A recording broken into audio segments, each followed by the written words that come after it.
প্ৰথম অসমীয়া চিনেমা জয়মতী। অসমৰ প্ৰথম চিকিৎসা মহাবিদ্যালয় অসম চিকিৎসা মহাবিদ্যালয়, ডিব্ৰুগড়। অসমৰ প্ৰথম তেল শোধনাগাৰ ডিগবৈ। অসমৰ পুৰণি নাম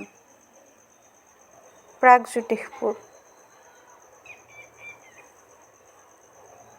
অসমৰ প্ৰথম চলচ্চিত্ৰ ষ্টুডিঅ' জ্যোতিচিত্ৰবন।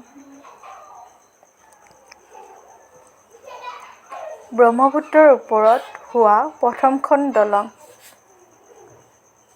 শৰাইঘাট দলং। অসমৰ প্ৰথম কলেজ কটন কলেজ। অসমৰ চাহ গৱেষণা কেন্দ্ৰ যোৰহাট।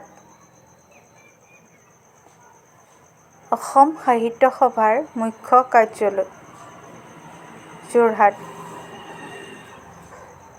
উত্তৰ-পূব সীমান্ত ৰেলৱেৰ মুখ্য কাৰ্যালয় মালিগাঁও।